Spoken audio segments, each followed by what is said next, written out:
Welcome. Today we're diving deep into a hidden aspect of human belief that might just change how you see the very entrance to your own home. Uh-huh. It's a mystery from ancient times, the keepers of the threshold. Mm-hmm. Honestly, the title alone sparks so many questions for Oh, I me. know, Lee. Who were they, Yeah. these keepers, and why were they so important in places like, the ancient Jerusalem temple? It's a truly fascinating corner of history, and this entire deep dive, it's actually rooted in a specific, really profound source. We're talking part 3, chapter 12 of Sir James George Frazer's monumental work, Folklore in the Old Testament. Ah, Frazer. Right. Yeah, and Frazer, well, as one of the most renowned folklorists, he just possessed this incredible ability to unearth surprising global connections from what seem like obscure details in ancient texts. Okay. He really helps us understand that these keepers were part of something much, much larger than just, well, simple doorkeepers. And that's precisely what makes this so compelling, isn't it? Our mission today is to sort of unravel the mysteries surrounding thresholds themselves, not just as a physical entry point, but as a space imbued with ancient customs and surprisingly persistent beliefs that made them profoundly significant. Mm-hmm. From the temple guards Fraser describes to, like, a common wedding tradition we still see today, the story of the threshold is far more intricate than you might ever imagine. So let's peel back these layers of meaning. Let's do it. Our journey begins with a specific yet puzzling reference, the Jerusalem temple. Here we find 3 officials, likely priests, bearing this intriguing title, Keepers of the Threshold. Right. The Old Testament, which is our primary source for this, doesn't explicitly detail their function, leading many to assume they were just, glorified doorkeepers. Yeah, that's a common take. But Frazer, with his characteristic insight, he saw something far more profound in that title. What, in your view, was the biggest misconception about them that he challenged? It's a great question because it's almost as if the simple act of stepping on that line, that threshold, held some kind of cosmic significance. Mm. The prophet Zephaniah certainly thought so.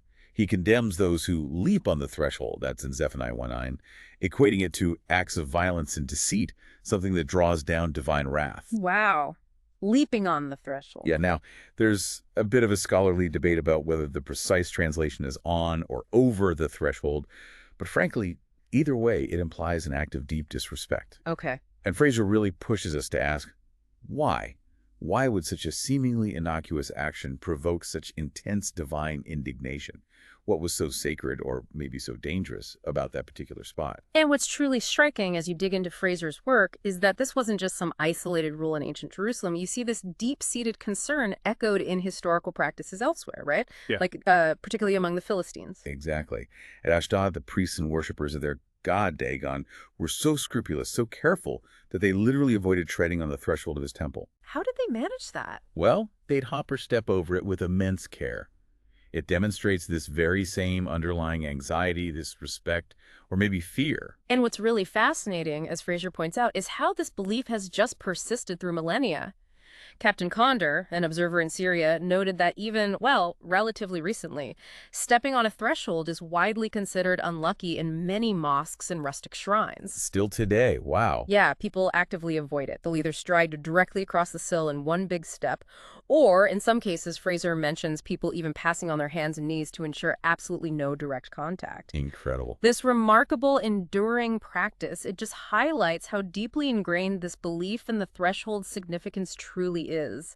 It's not just ancient history, it really lives on. That persistence, stretching from ancient Jerusalem to modern Syria, it strongly suggests that the Jerusalem keepers were part of something much, much bigger. Right. They weren't just random doorkeepers. They were guardians of a sacred boundary, a really important boundary. So how far-reaching was this concept? Was it just a Middle Eastern thing, or? Oh, it was incredibly far-reaching.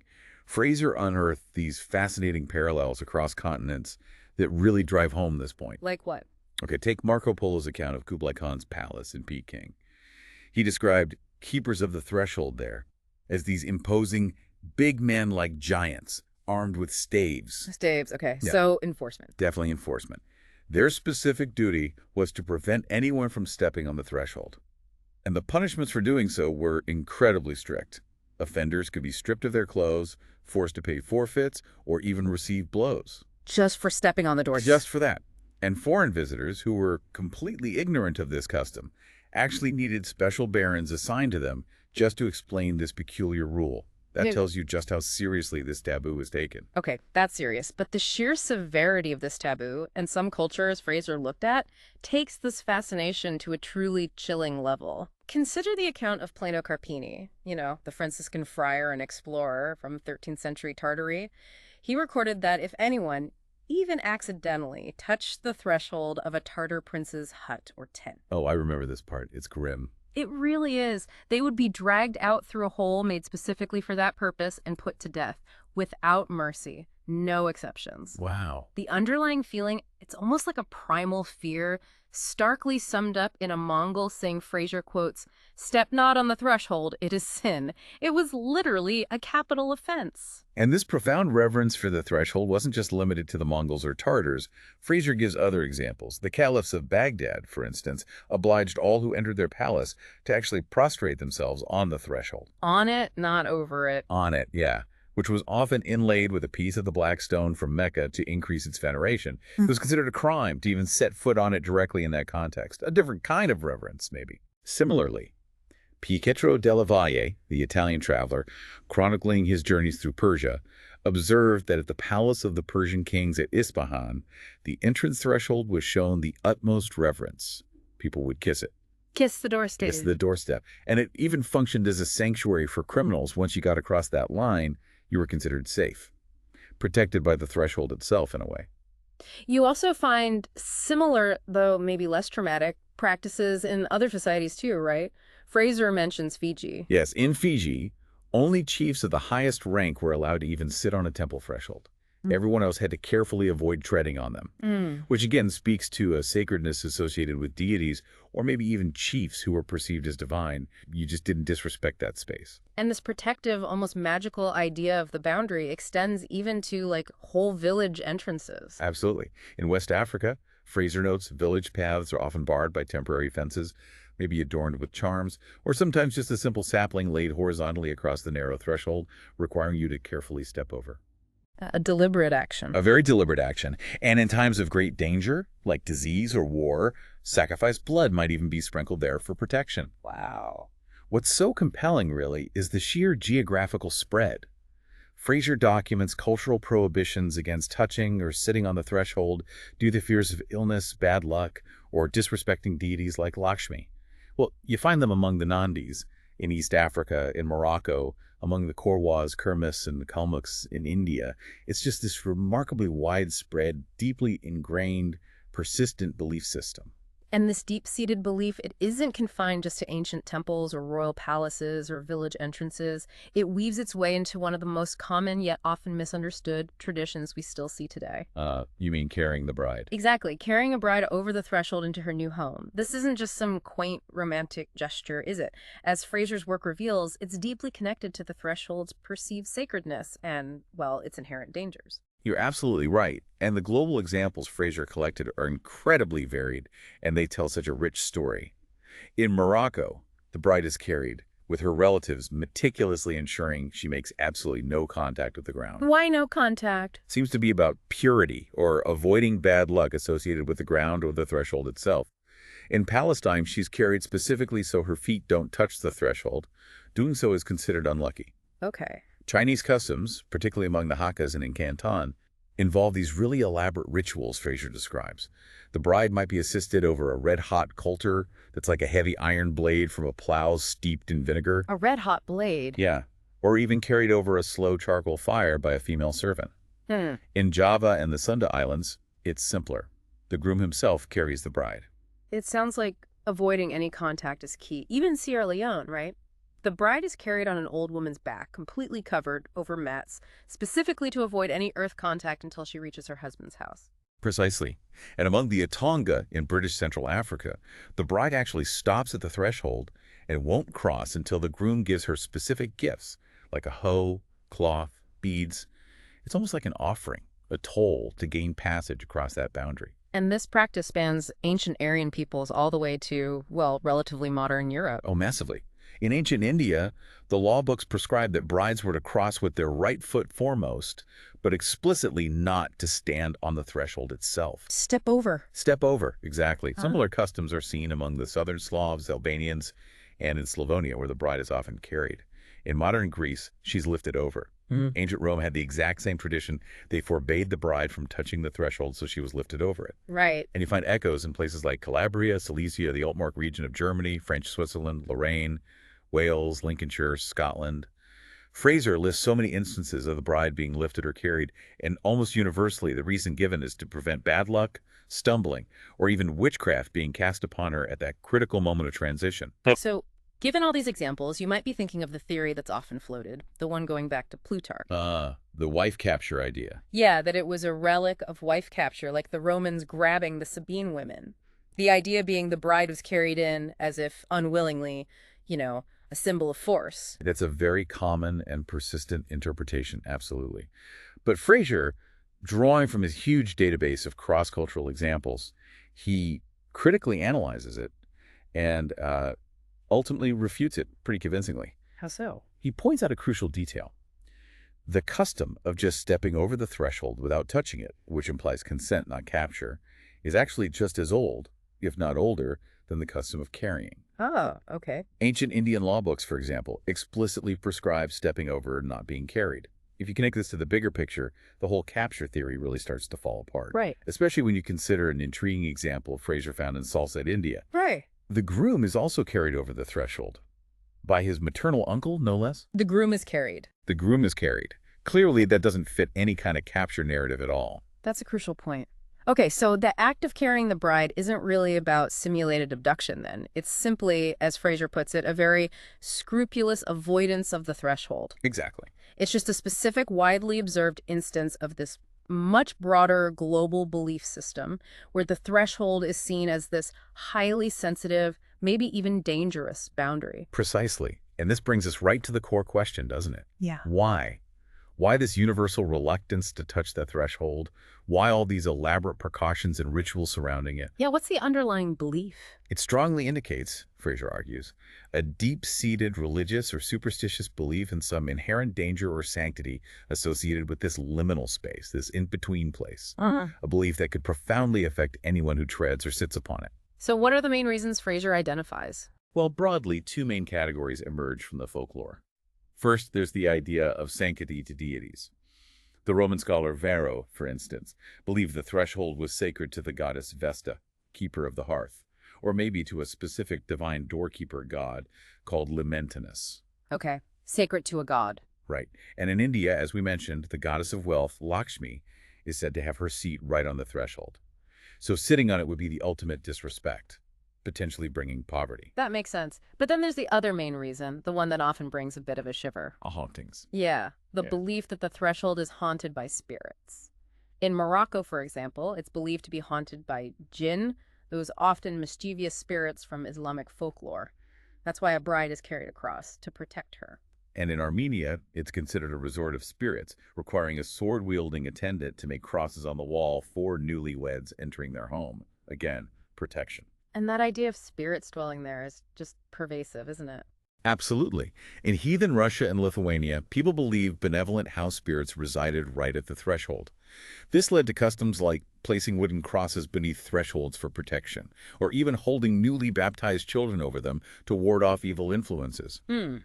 In parts of Germany, Frazer notes stepping on a new threshold could supposedly hurt the poor souls, likely reference to the spirits of the dead believed to linger there. And in Iceland, sitting on one might invite specters. It really paints this picture of the doorway not just as a physical barrier, but as a kind of veil between worlds. It gets even more poignant when you consider that these spirits are often believed to be those of the human dead.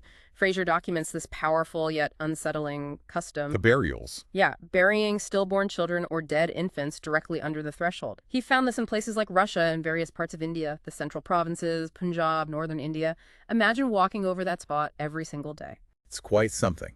And this was often done with a specific belief in mind, that as the parents stepped daily over the grave, the child's soul would somehow be facilitated to be reborn into the family. Ah, a kind of reincarnation belief. Exactly. It's similar to how afterbirths are sometimes buried under thresholds in Central Africa. The afterbirth is often considered a kind of twin spirit, and burying it there is thought to encourage its re-entry into the family. And Frazer even found a strange analogy to this in England. Yeah, a really curious one. In Yorkshire, Cambridge, and Suffolk, apparently down to surprisingly modern times, farmers would bury abortive calves born dead under the threshold of the cowhouse or under a gateway. Why would they do that? The belief, Frazer reports, was that this would prevent further abortions among the cows in the herd. It suggests a similar, though perhaps less clearly articulated, belief in the spirit's lingering influence tied to that liminal space, needing to be managed or propitiated. Okay, so the threshold is sacred. It's haunted. But what if just carefully stepping over or avoiding it wasn't enough? Frazer's research revealed an even more profound act associated with this space. You mean sacrifice? Exactly. The practice of sacrifice, often seen when a bride enters her new home for the first time. Among the Brahwis of Baluchistan, for example, a sheep is slaughtered right on the threshold, and the bride has to step on the flowing blood. The groom's mother even stains her own forehead with it. It's incredibly visceral. And we find similar, often quite stark customs across the globe. In Syria and among Coptic Christians in Egypt, brides cross over fresh animal blood for protection or purification as they enter their new home, Just stepping in the blood. or over the sacrificed animal itself. The Metis, Maurus, and Latukas of the Upper Nile all have parallel practices where bridal pairs enter their new huts over the body and blood of a sacrificed animal. It's a very direct, physical connection to that power. And beyond bridal entries, Frazer found sacrifices are also made directly to the dead believed to inhabit the threshold. Yes. The Bamburas of the Upper Niger, for instance, sacrifice directly to their ancestors on the threshold. They believe their souls actually reside there, and they pour blood onto the side walls of the entrance as an offering. It's feeding the guardian spirits, essentially. And sometimes it's to deities, too. Right. The Gonds of India sacrifice a pig to Narayan Deo, their sun god, right on the threshold. They believe he guards the entrance against wild beasts and sickness. So the threshold is his station. And there's even a concept of vicarious sacrifice. A really chilling one, yes. Among the South Slavs, if a family suffered repeated child deaths, they might offer a cock or a special cake on the threshold. The belief was that this offering acted as a substitute for another human life, preventing further fatalities in the family, paying off the dangerous power of the threshold, you might say. Wow, that's intense. It really shows how powerful these beliefs could be. So when we bring it all together, all these incredibly diverse customs Frazer documented, from meticulous avoidance, just stepping carefully, to these elaborate, sometimes bloody animal sacrifices upon the threshold, they suddenly become intelligible, don't they? Yeah, they start to make a kind of sense. They all point back to this deeply ingrained, widespread belief that the threshold is either haunted by powerful spirits, human and supernatural, or it's a profoundly sacred space in its own right. It's a boundary that absolutely must be approached with utmost reverence, careful ritual, and sometimes even blood sacrifice. And that, in essence, is what our sources, particularly Sir James George Frazer's folklore in the Old Testament, suggest about those Jerusalem keepers of the threshold. They were likely much, much more than mere doorkeepers. Far more, yes. They were warders, maybe, frontline guardians, enforcing these powerful, deeply rooted beliefs, ensuring that the sacred boundary of the temple was respected, even if the Old Testament doesn't spell out their exact ritualistic duties. Exactly. Understanding their likely role through Frazer's lens kind of redefines our perception of ancient life and maybe even echoes in some of our subtle modern customs. It really makes you think twice about just striding through a doorway without a thought, doesn't it? It absolutely does. And, this raises an important final question for you listening. In our modern homes, where a threshold is often just, a piece of wood or stone, do we still, perhaps unconsciously, imbue it with any lingering sense of significance or transition, even if the ancient fears and the deep reverence have long faded? A truly fascinating thought to end on. Thank you for joining us on this deep dive. We hope you enjoyed unlocking these ancient mysteries with us.